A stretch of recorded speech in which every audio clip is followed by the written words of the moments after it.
Episode शुरू होता है और हम देखते हैं मुखोदा और बाकी सब नहाकर फ्रेश हो चुके हैं। तभी उस जंगल में हम दो बच्चों को डर के मारे भागते हुए देखते हैं। उनके पीछे एक बड़ा ऑर्क पड़ा हुआ था। इरिस, तुम यहाँ से चली जाओ, वो लड़का अपनी छोटी बहन से कहता है, पर वो उसे मना कर देती है। तभी मुखोदा की नजर उन बच्चों पर पड़ती है और वो सुई और डोरा-चान को आवाज लगाता है, जिसके बाद वो दोनों उस ऑर्क को मार देते हैं। क्या तुम दोनों ठीक हो? मुखोदा उन बच्चों से पूछता है। डर के मारे वो दोनों बच्चे रोने लगते हैं। तभी फेल वहाँ आता है। मुझे ऑर्क की खुशबू आ रही है और ये बच्चे कौन है? फेल को देखकर वो बच्चे और डर जाते हैं, जिसके बाद मुखोदा किसी तरह उन्हें शांत कराता है। उनसे उनके नाम और वो कहाँ से है ये पूछता है। तब वो लड़का मुखोदा को बताता है उसका नाम डैरिल है और ये उसकी छोटी बहन आइरिस है और वो डोरान के रहने वाले हैं। मुखोदा ये सुनकर शॉक्ड हो जाता है क्योंकि डोरान अब वहाँ से 3 घंटे की दूरी पर था। क्या तुम्हारे साथ कोई बड़ा था? यहाँ आने का तुम्हारे पास क्या कारण है? जिसके बाद वो बच्चा मुखोदा को बोलता है, अगर तुम हमें वो ऑर्क दे दो तो मैं तुम्हें सब बता दूंगा। जिस पर मुखोदा मान जाता है। वो तो ठीक है, पर तुम इसे ले जाओगे कैसे? तब लड़का बताता है उसके पास आइटम बॉक्स है। जिसके बाद वो उस ऑर्क की बॉडी को अपने आइटम बॉक्स में रखने लगता है, पर वो उसके आइटम बॉक्स में फिट नहीं होती, जिस कारण मुखोदा उसे अपने आइटम बॉक्स में रखता है। उसके बाद लड़का बताता है वो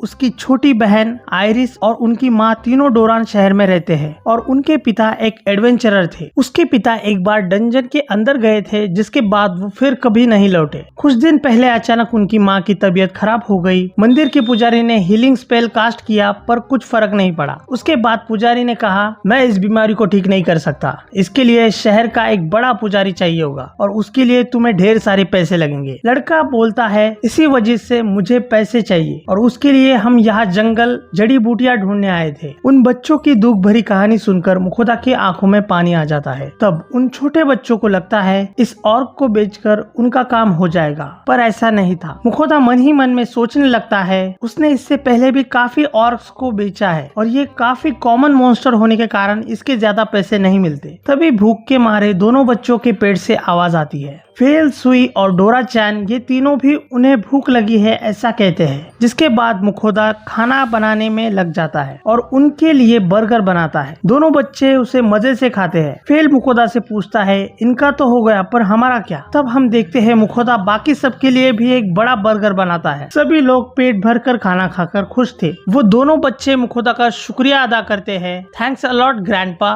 बच्चों के मुंह से अपने आप को ग्रैंडपा कहलाता देख मुखोदा शॉक्ड हो जाता है। मैं तो बस 27 का हूँ और मैं इनको ग्रैंडपा लग रहा हूँ। तो फेल मुखोदा की और टांग खींचता है और उसका मजाक उड़ाता है, क्योंकि मुखोदा ने भी यही किया था जब सुई ने फेल को चाचा कहा था। खाना खाने के बाद दोनों बच्चे गहरी नींद सो जाते हैं। मुखोदा को उन पर तरस आ जाता है और वो उनकी मदद करने का मन बना लेता है। तब फेल मुखोदा को बताता है सुई के बनाए पोर्शन से बीमारियां ठीक नहीं होती, उससे बस इंजुरीज ठीक होती है। उन्हें उसके लिए पावरफुल मैजिक पोर्शन लगेगा, जिसे पीकर हर बीमारी ठीक हो जाती है। इसके बाद मुखोदा को एल्ड्रन की बताई ड्रैगन के ऑर्गन से रिलेटेड सभी बातें याद आती है। एल्ड्रन ने बताया था ड्रैगन के ब्लड और लीवर से काफी पावरफुल मैजिक पोर्शन बनते हैं। तब मुखोदा तुरंत सुई को अर्थ ड्रैगन का लीवर और ब्लड देता है और उसे मैजिक पोर्शन बनाने के लिए कहता है। और तब तक उन बच्चों की माँ के लिए मुखोदा एक सूप बनाता है। थोड़ी देर बाद सुई मैजिक पोर्शन बना लेता है। मुखोदा उसे पीकर देखता है, पर उसे उसका टेस्ट पसंद नहीं आता। जिसके बाद मुखोदा सुई को शुक्रिया कहता है। थोड़ी देर बाद मुखोदा उन दोनों बच्चों को नींद से उठाता है और उन्हें डोरान चलने के लिए कहता है। जिसके बाद वो सभी फेल की पीठ पर बैठकर डोरान के लिए निकल पड़ते हैं। डोरान पहुंचने के बाद दोनों बच्चे काफी खुश थे, क्योंकि उन्हें फेल की सवारी मिली थी। मुखोदा कहता है, मेरे पास तुम्हारा ऑर्क है जो तुम्हें देना तो रह ही गया। डैरिल कहता है, अरे हाँ, मैं तो ऑर्क के बारे में भूल ही गया था। तब आइरिस कहती है, हमें उसे जल्द से जल्द एडवेंचर गिल्ड में ले जाकर बेचना होगा। दोनों बच्चे काफी खुश थे। तब मुखोदा एकदम से उनसे कहता है, मैं तुम लोगों को बताने ही वाला था। मैं ऐसे ही मेरे आइटम बॉक्स में देख रहा था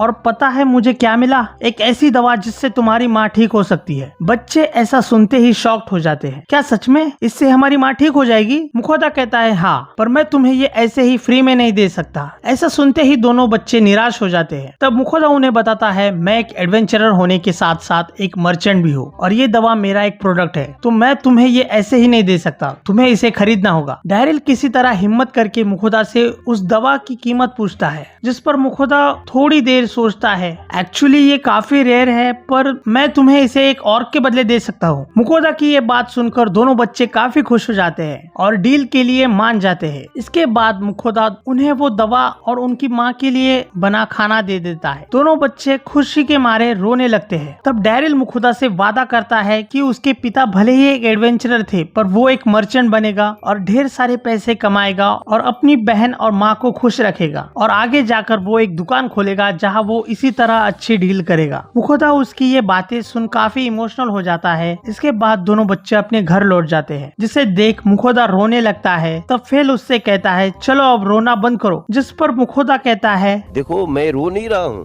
और ये एपिसोड यहीं पर खत्म हो जाता है।